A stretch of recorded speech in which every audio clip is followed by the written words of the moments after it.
I've spent years in the culinary industry not seeing Indigenous cuisine as the end goal. Indigenous cuisine is a very underrepresented cuisine. That's why I'm now fully and, all in doing this business, Nihkhah, and cooking our food every chance I get. Is healing every single time, as crazy as it is. Every time I have to leave home is a sacrifice, right? I'm leaving my kids to do this work, but I believe it's healing work, and most of all, I enjoy it. It's good for me.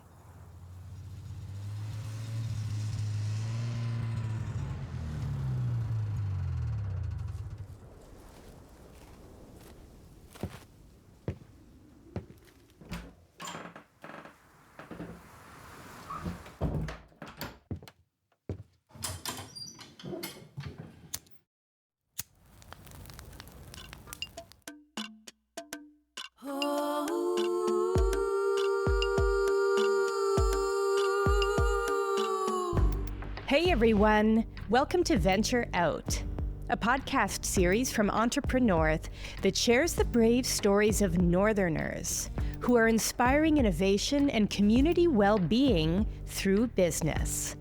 I'm your host, Zena Cowan. We are fires across the tundra. We are ice of a million years. Our mothers, our fathers hold us. We stand together.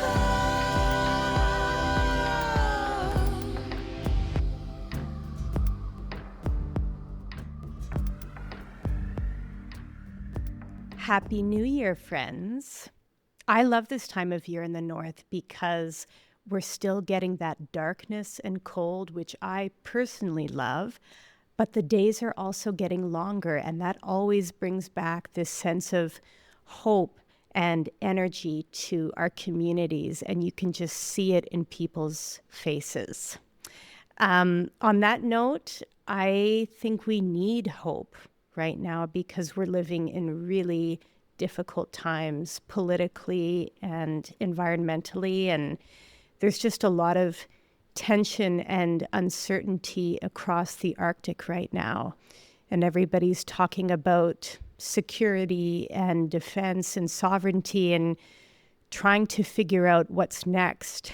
And every day I'm looking at updates from our friends in Nunat, Greenland, and my heart is with all of them. And one of the things that I find amazing to see is Indigenous communities coming together to support Inuit sovereignty and to support Indigenous sovereignty. And that actually feels very connected to today's guest. I am talking to an amazing Northern Indigenous entrepreneur named Steph Baryluk, Chef Steph, who is a Gwich'in Red Seal chef and the owner of Nihkhah, along with her business partner, Sid Mehta. Nihkhah is a Teetl'it Gwich'in word that means gathering or together. And for Steph, this is really about honoring and elevating Indigenous culinary traditions and championing Indigenous food systems, bringing those food systems into institutions and public life. And that can mean universities, consulates, other restaurants, community kitchens. And she is traveling across the world doing this work right now, but she's also doing it in the North. And I can't wait for you to meet Steph and hear her perspectives and story, because I think as an entrepreneur and as somebody who's deeply rooted in where she comes from, Steph offers a lot of inspiration that is needed, certainly needed for me and hopefully for you too. So let's go and meet Steph.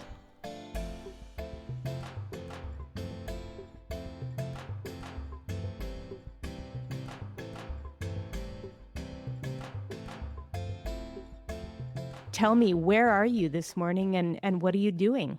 So this morning I'm right in Fort Smith, Northwest Territories, and Nihkhah is partnering with Aurora College, and we're offering the TAP program to grades 8 to 10.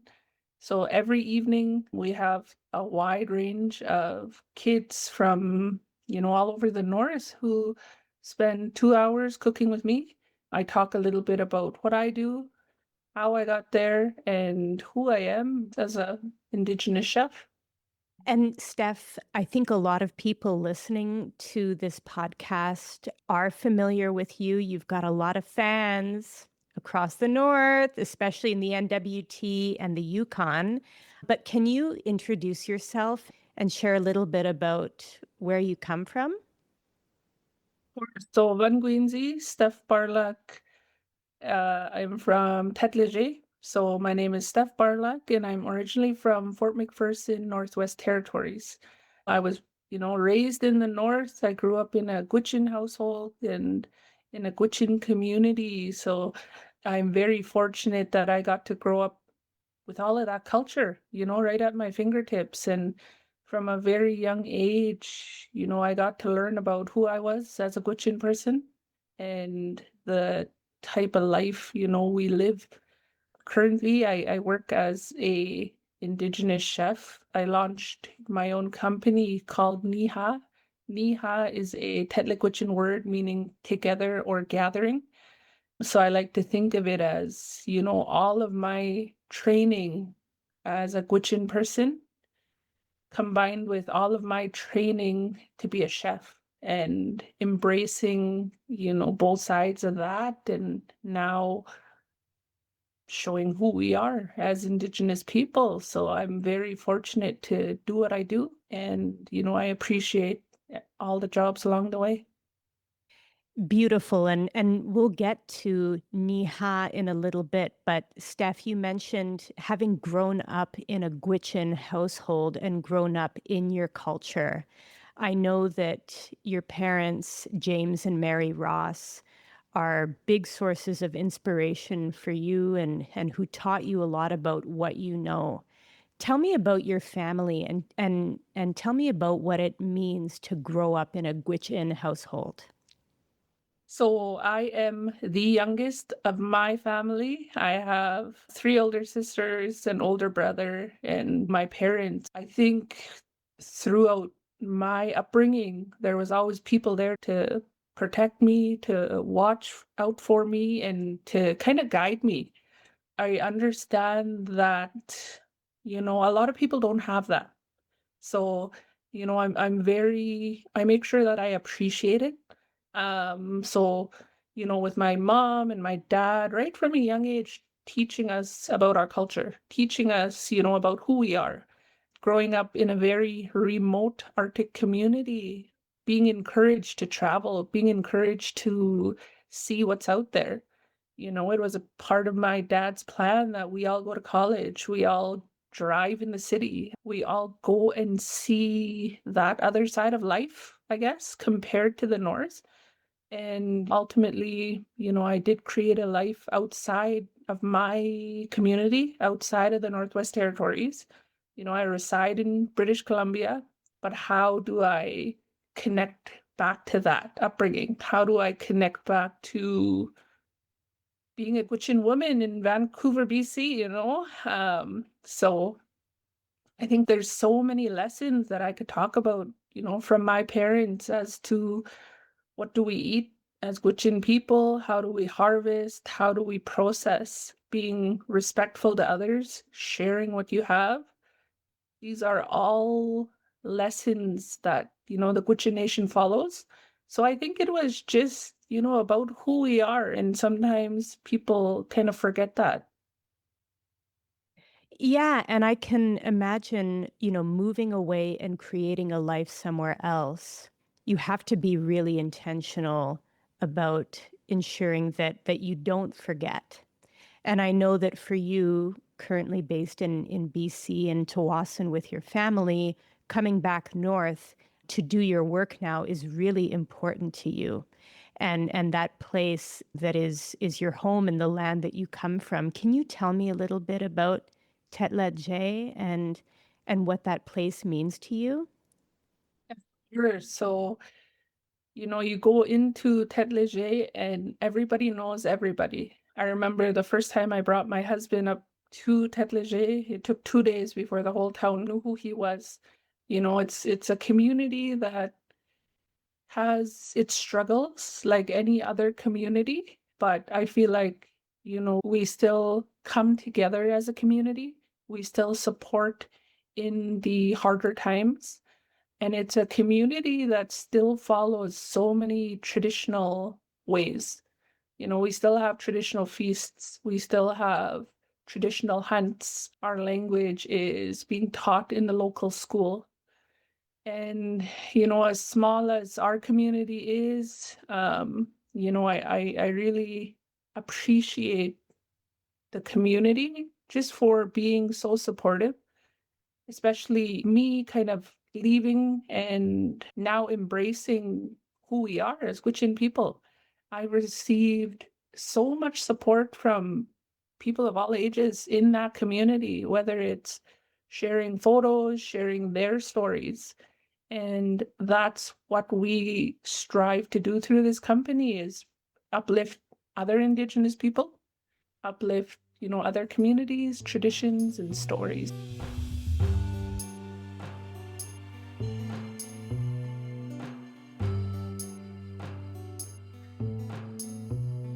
Well, and it's interesting that the path you have taken to be sharing those stories and sharing your culture with others is rooted in food.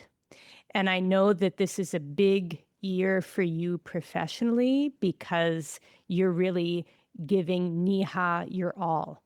And you're really jumping in with both feet to grow your impact and really make it a sustainable business that can create a livelihood for yourself and for your family. But obviously, there's a deep love that you have for food, and you've chosen food systems as your love language. Tell me about your relationship with food and cooking. Where did that come from, Steph? I think it's a part of our life, like from 3, 4, 5 years old, you have a job to do when your parents harvest an animal, right? Whether it's dicing the meat, whether it's grinding the meat, picking berries. These are all lessons that I didn't appreciate at the time. I wanted to go play. I wanted to go travel maybe. And yet I had all these teachings within my own home. So you start to understand food waste. We don't necessarily waste anything that we're harvesting because we're utilizing all of the animal. We are preserving, the different meats, whether you're drying fish, drying jerky, or dry meat, and eating it in different parts of the year. You're learning about seasonal eating as you're picking cranberries in the fall. You're hunting moose in the fall. So it's all of these lessons that you're already learning. And I tried a bunch of different careers before I fell into culinary. I'm grateful that I get to do what I love and being able to travel and try so many other cuisines is, a highlight of mine. I do understand that growing up in the north with the high cost of living, the limited abundance of fresh fruits and vegetables, really, shaped who I am is to appreciate that. Now I get to live in a city with all of that access to fresh vegetables and fresh fruits and raising children now in the city as opposed to my community and just navigating through it all. It's not all easy, it's not all fun, but just doing the best that I know how. I think it's really interesting to come to entrepreneurship. I would imagine being a chef after having tried a couple of different careers and having had lots of travel opportunities. How, you talk about falling into cooking and cuisine. What was that? What was that for you? At what point did you say, you know what? I'm going to become a Red Seal chef? So I guess that was a part of my life where there was a big disconnection to who I was. And cooking, taking, a culinary program, I kind of got to be creative, going back to who I am. I've spent years in the culinary industry, not seeing Indigenous cuisine as the end goal. Indigenous cuisine is a very underrepresented cuisine. So I've worked throughout the industry, hotels, restaurants, catering, everything. And it wasn't up until maybe 2.5 years ago now that I developed the Indigenous food program for Simon Fraser University. And since developing that program and seeing the impact that it's making, that's why I'm now fully and, all in doing this business, Nihkhah, and cooking our food every chance I get.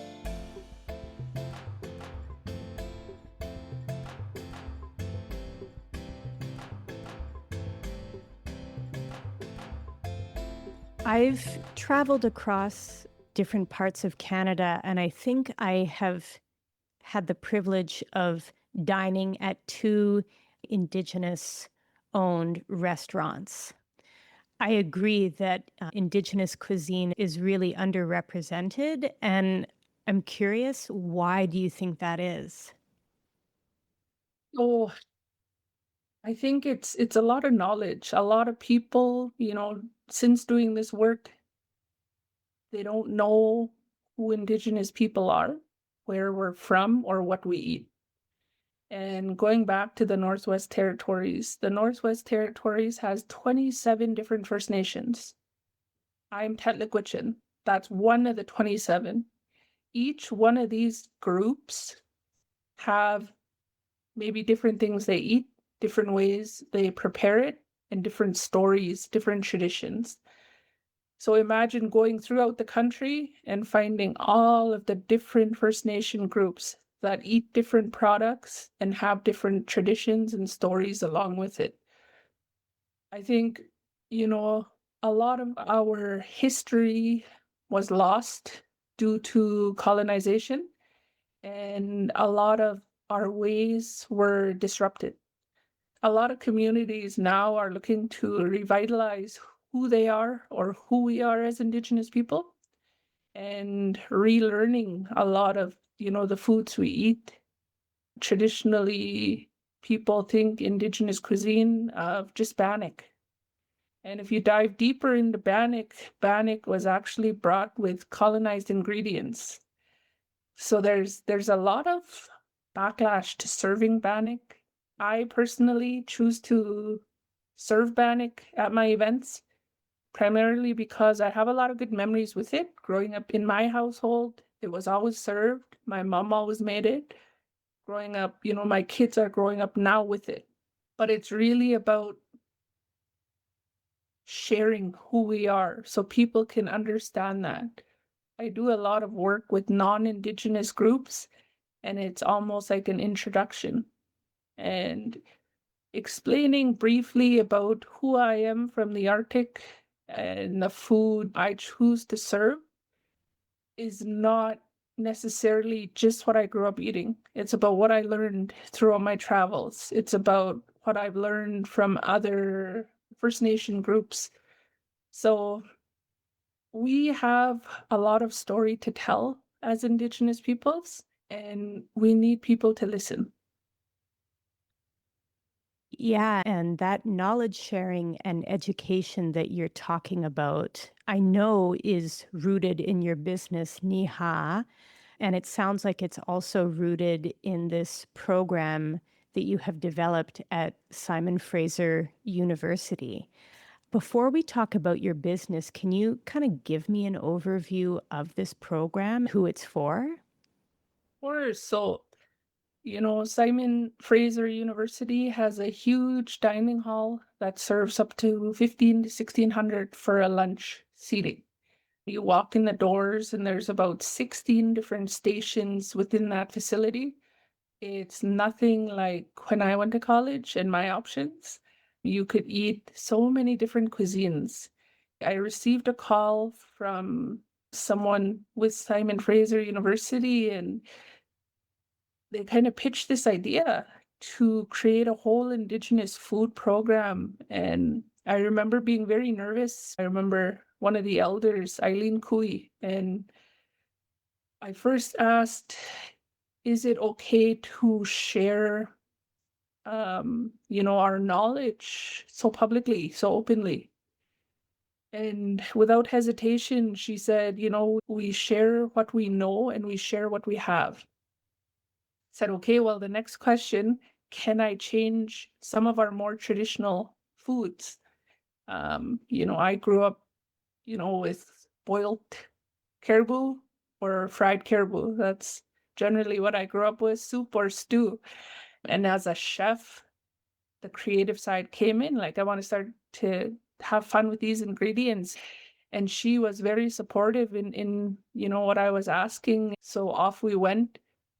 First thing we did was I created 16 recipes for this SFU. Wow. And then the exciting part of it is each recipe, when it's served in the dining commons, comes with a QR code. The QR code has the history of the product, how it's served, how it's harvested, how it's preserved. And so for one dish being served for a lunch has the opportunity to teach 1,500 people about it. And it took off. Since launching the Rooted Indigenous Food Program, we've also launched a Rooted Catering Program.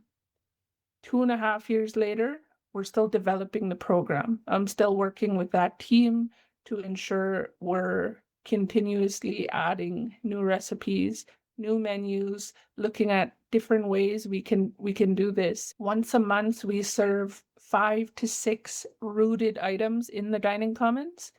And I remember one day there was an Indigenous student that came up to me and approached me. They were almost in tears because their food was being served, right?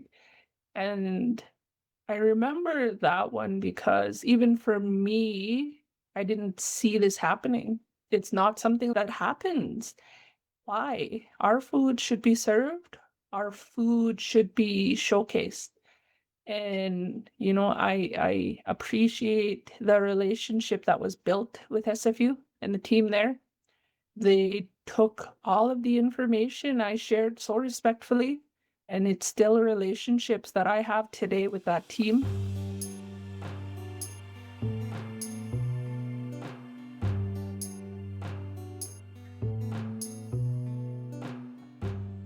I think a lot of entrepreneurs feel that their businesses are vehicles for knowledge sharing. And you'd mentioned you've worked in a lot of kitchens and a lot of different establishments. You are a Red Seal chef. What was it that pushed you to also say, I'm going to take this passion of mine a step further and I'm going to build a business around it? Because that's a whole other, maybe not a whole other skill set, but that's another level, Steph. So, first of all, there was a lot of thought that went into this, okay? Because I have children at home, and all of a sudden you're jumping out of paycheck every 2 weeks. Now it's okay, I need to find and secure all my own work, and I need to do all my own work. This business was built because I want to do the work. I want to give back what I know, and I want to help where I can. Growing up in Fort McPherson, the elders always said to get your education and to go back and work for your community and for your people. I don't live in my community. How can I help? What can I do?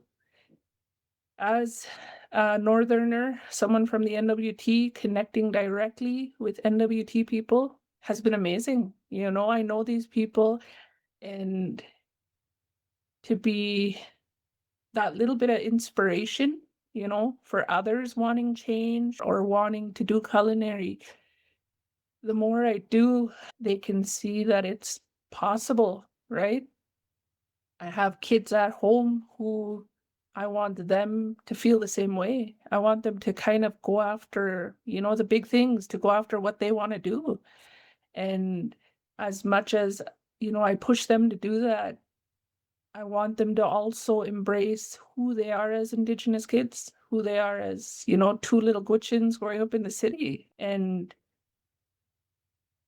we need to be proud of who we are because of our history. We come from many strong people, strong ancestors, strong people. And the fact today now that I can serve our foods globally is powerful, is healing every single time, as crazy as it is, as busy as it is.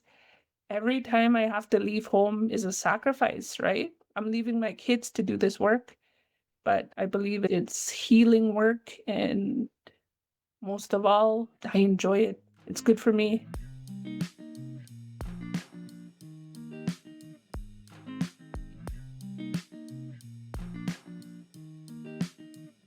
Running a business, especially in the line of work you do, is a big sacrifice.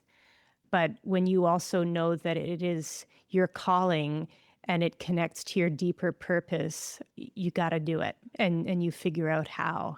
So tell me about Nihkhah, and what is the business? What is it that you offer, and how did it come about? So, Nihkhah was born for myself and my business partner to do the work. We found many challenges doing this work, a lot of tape up when we're trying to do this work. So the majority of our deliveries are all different because we're working with organizations from Indigenous communities, universities, hospitals, globally. So we cater and alter that to fit within that organization's wants and needs. Short term is to cook our foods and serve our foods, cultural trainings, teachings, and a lot of times an introduction to Indigenous people, Indigenous foods. Something that we've seen that's needed is supporting Indigenous produced items. So working with a lot of Indigenous businesses and highlighting them. And one thing, my business partner and I, we have a lot of the same goals, but one thing that I really had to explain is any work that we're doing, we need to do it in a good way because of the products that we're working with. And regardless of how big or how small the organization is on the other side, we need to work with them to do this work. It may not be the smartest business goals, but it's about going back to who we are as Indigenous people, and it's how we work with others. We want to work with you. We want to support you. And right now, I feel like we're kind of that middle person to connect all these dots. As a business of two people, we are busy. We're leading a whole mission throughout Rome, Italy, and Brussels, bringing Indigenous producers directly to suppliers on a global level. We're hosting receptions, chef's corners in Rome, Italy. To say that out loud as someone who grew up in McPherson, it's just a lot of hard work. And now I'm at a point where people want to work with me, which is very different than chasing the work.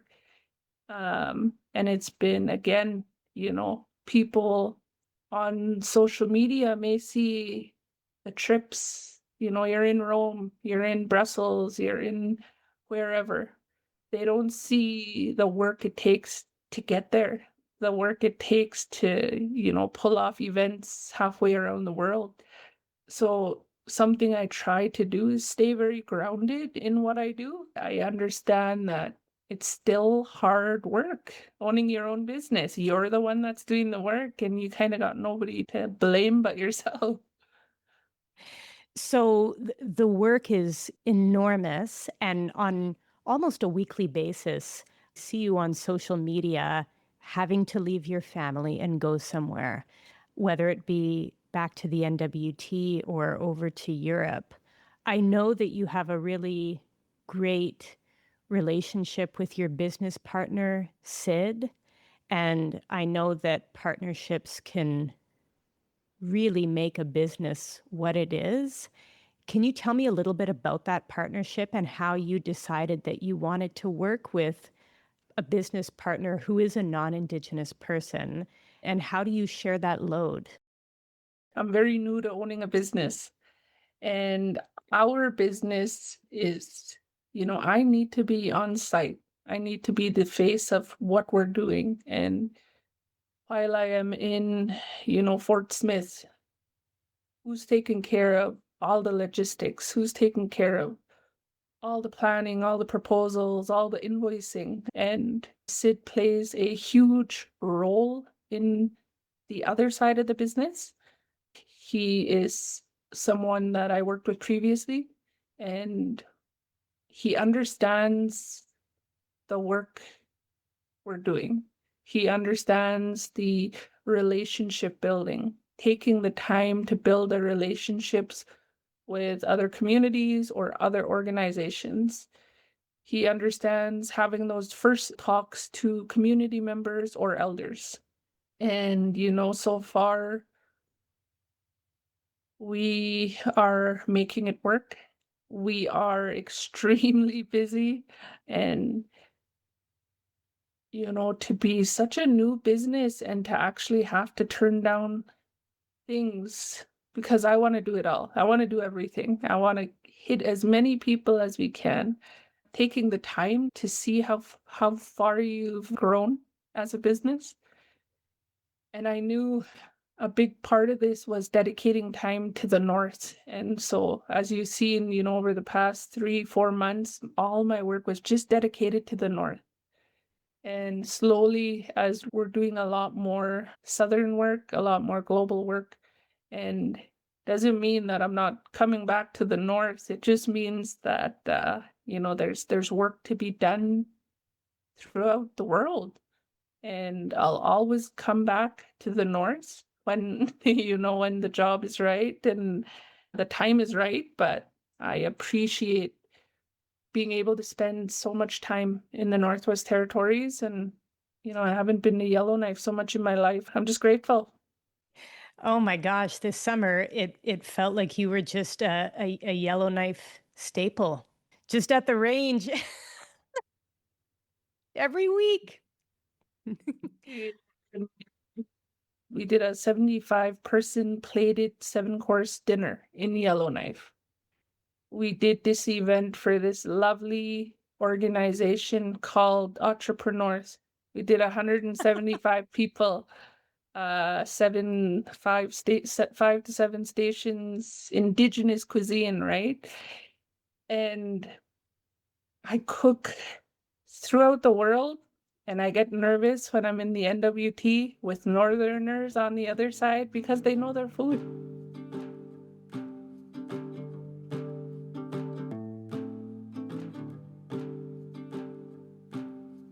So I want to talk about the Entrepreneurs event in just a moment, but when I know for you, Steph, everything that you're doing at Nihkhah comes back to impact and is rooted doing this work in a good way. How do you, coming back home, that to me is really coming back to your roots. But then you're taking this delegation to Rome, Italy. Like, what is that about? And how are you feeling about that? Like, how are you, like, that's a huge leap. And just curious about how you see Nihkhah being a part of that global space. So after launching Nihkhah, Our first engagement was at the Canadian Embassy in Rome. And what we did was we served delegation. I think we did 4 dishes, and that was directly at the Canadian Embassy residence. So that was, our first gig, right? And to be serving, our Canadian ambassador in her residence with all these delegates. I love how that's your first gig, by the way. Like, no pressure. Mind you, we've been going and building these relationships in Rome for, the past 3 years. Something I've learned in business is it takes time to build the relationships to see the other side, the action, right? So all of this work that we've been doing with the FAO in Rome, the UN in Rome, or the Canadian Embassy has been a process. We've been working continuously, and now we're a part of that program. We have relationships with the Indigenous Peoples Unit in Rome, Italy. When I connect with them, the first thing they ask is, how's my sister? Because one year my sister came with me to Rome, Italy. And it's a big leap from being in smaller communities, but I'm still trying to do the same work. I'm still trying to share who we are. I'm still the same person. I'm in Fort Smith right now. I'll be in Italy next month. I'm still the same me telling the same story. Who are we as Gwich'in people?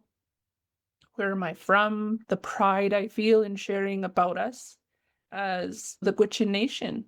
And eventually I would like to get to a point where I can build a team to experience these things, whether it's youth, whether it's people from the community. And we are getting busier, so we are talking about, ultimately having a team to help do these bigger jobs. And it's exciting. Well, I definitely got to see that love of empowering others on their food journeys in you, Steph, at the Entrepreneurship Empowering Innovation Spirit Conference last August in Yellowknife, where you were the lead chef creating this culinary experience at the closing gala. And just for everybody who was there, you know that Steph's dinner was the highlight of the conference. I mean, that's what everybody's saying. And guests just couldn't believe the breadth of ingredients and dishes that you and your team served. And obviously, I got to see a lot of the behind the scenes action going on. And I remember it being quite stressful because you guys had to switch locations, including kitchens, last minute because of the smoke from the wildfires. And originally you had wanted to host everybody outside, and then you had to move inside very quickly. But you kept your cool. And the memory I have is at the end of the night, seeing you getting your photograph taken with the team of Indigenous chefs and helpers that you had been working with. And yeah, a couple of our team members at Entrepreneurship who had come in earlier in the evening to help you guys prep were like, oh my gosh, Chef Steph was like Gordon Ramsay. She was just in go mode. But yeah, it was amazing to see you leading that team. And I'm wondering if you can reflect on that a little bit and really what it means for you to be building up other folks in the space who want to be getting into the culinary industry. Say I'm nothing like Gordon Ramsay, and I'm very chill. When you take events like this, it's a job. Your name is on that job. And anyone in the kitchen, anyone in the culinary industry knows that's chaos time before an event. All the pieces needs to come together. This event wasn't my event. It's a whole team, especially in the kitchen. We had people prepping, we had people cleaning, we had people running around for ingredients, and they all played such a vital role in producing these food items for this event. And something I try to do and always try to enforce is it takes everyone to do their job for this to happen. I cannot do it all on my own. I'm merely just the one trying to navigate through all this chaos until the food is served. I am very fortunate that I got to have, an Indigenous team in the kitchen. And I think people need to see that. People need to see just the skills that we have and that we are capable of hosting these events, regardless of the environment we're in. I knew this event with previous conversations with the entrepreneur team, the vision behind it. And that's something I try to understand is what's your goal? You want to highlight Northern Indigenous cuisine for Indigenous entrepreneurs. And throughout all of these stations, one of the favorite stations was reindeer jerky, dried fish, butter, and bakedi salt, because that's our food. And I know for sure I wanted that station out there. It's one thing to switch up every ingredient, but our ingredients are so good on their own. They speak for themselves. So yes, I like to have fun and be creative, but sometimes it just needs to speak for itself. Arctic char chowder. Arctic char is an amazing fish. So just to highlight that fish and keep the flavors very neutral. I know I grew up with a lot of soups and stews, so of course I had to put something in there. And I think this night with your team was a celebration, not just for the food, but for everyone in attendance who is sharing their culture on all levels, right? There's people, in fashion, there's people on the land, there's people doing so many amazing things. And with all our struggles, within the North, sometimes people focus on that a lot more than the good actually happening. And I think, if we spend a little more time embracing all the Indigenous people doing amazing things throughout our nation, it's going to make you feel a little better.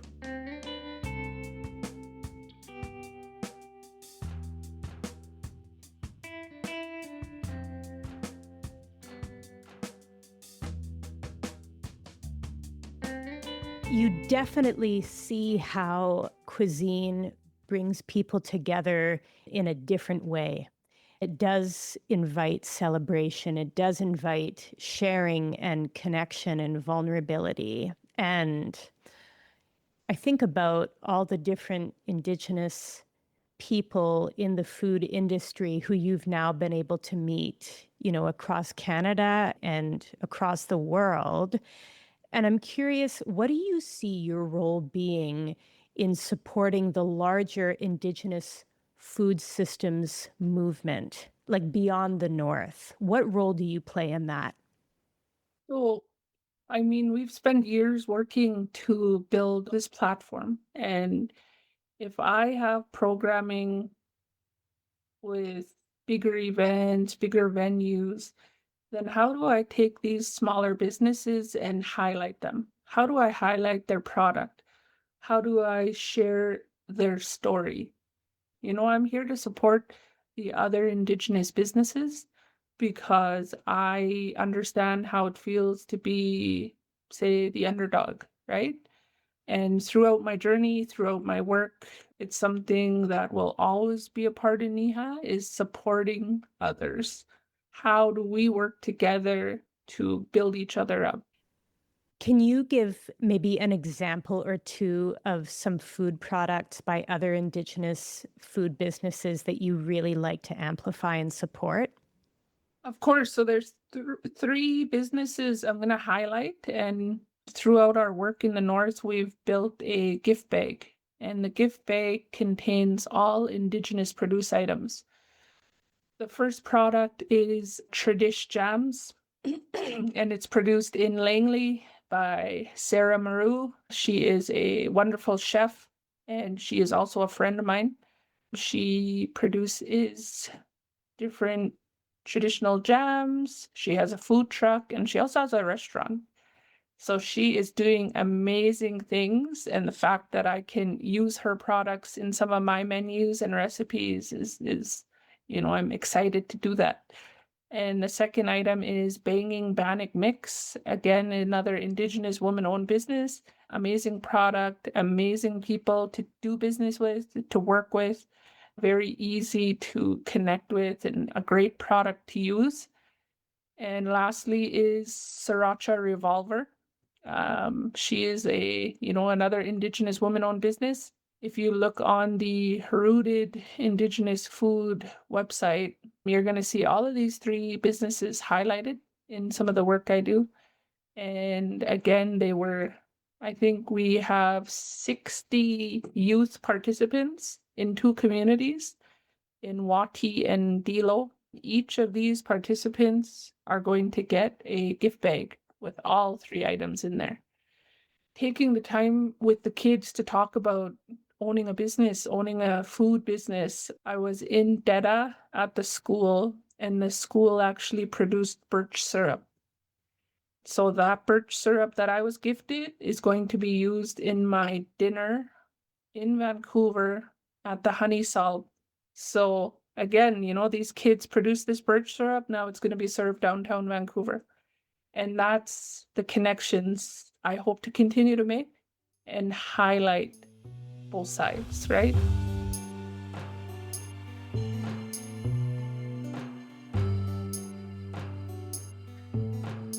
That's amazing. And speaking of connections, you know what else I thought was really cool was you bringing up Chef Heat La Liberté to Yellowknife to support you at that Entrepreneur event. And I hope it was a great experience for Chef Heat, but it was definitely very cool for all of us to see an Indigenous chef who's working out of BC, doing their thing, doing what they're so good at. Again, it's about within Vancouver, we have amazing Indigenous chefs, and for Chef Heat to experience, the North, to experience a solely Indigenous night, Chef Heat was super thankful, super grateful.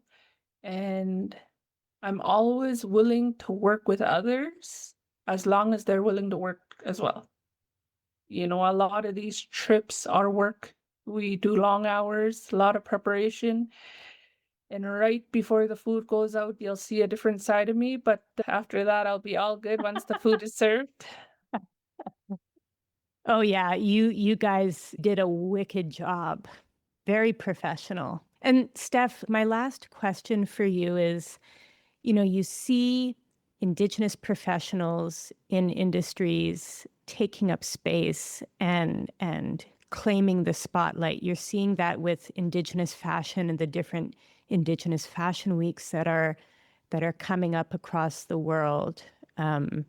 We're starting to see it in technology and in education. And curious, what do you think is needed to support the Indigenous culinary industry?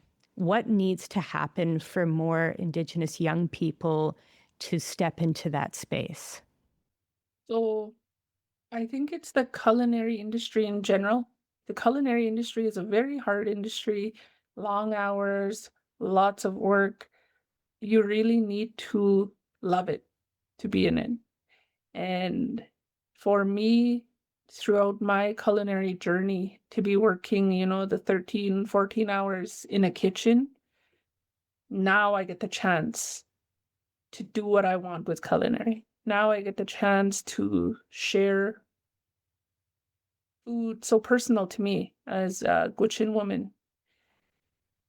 I feel like, having the chance to work with so much youth throughout my journey is starting those conversations early, gaining them a little bit of that knowledge as well. So at the Entrepreneurs event, we had a 18-year-old lady joining us with an interest in culinary. Spending that time to talk to her about the evening, how do we do it? And as an Indigenous chef, there was very few other Indigenous chefs that I could reach out to for that support. And I would like to be that support for the younger ones coming up because I know how beneficial it is. I know going into a kitchen, being the only Indigenous person can be hard. Going throughout the industry, there's 1 to 2 Indigenous people. How do you navigate through that? How do you find the strength to kind of stay in that? And, we're strong people. We make it happen, right?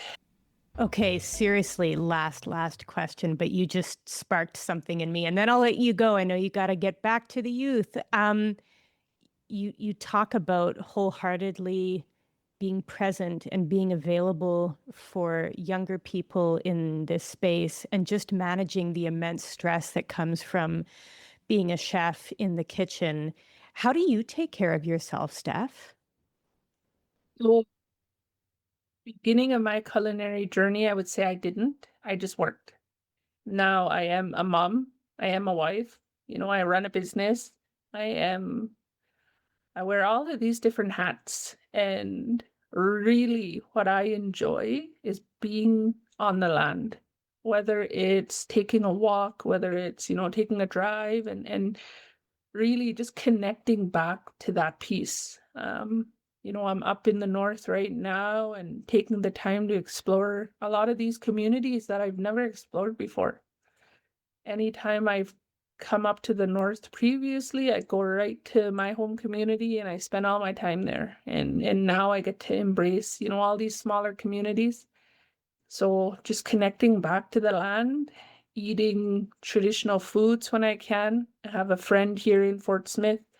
She lives out on the land. She harvests, so going out and experiencing that and really understanding that I need to only do what I can. I can't do it all. I can't fix it all. And throughout our business, Nihkhah, we are just doing the best we can. Beautiful. Must Steph. You're so Merci, good. Joel. Yeah, we're just huge fans of yours at Entrepreneurship. Thank you. See Joel for having me a part of this, and good to see you again. Hope you're doing well. You know it, girl. All right. Well, we'll talk soon.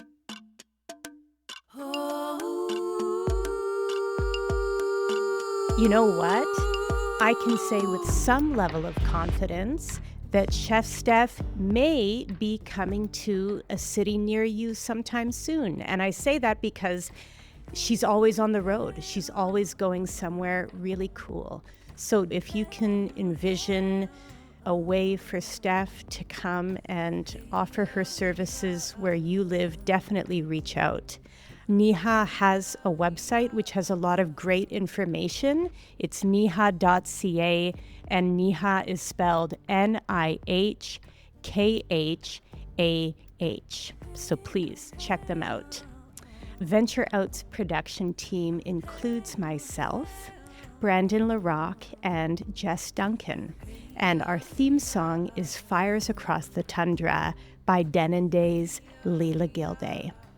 Feel free to subscribe, share this episode, show us some love. We really appreciate it, and we'll see you next time. Bye, everybody. We are fire.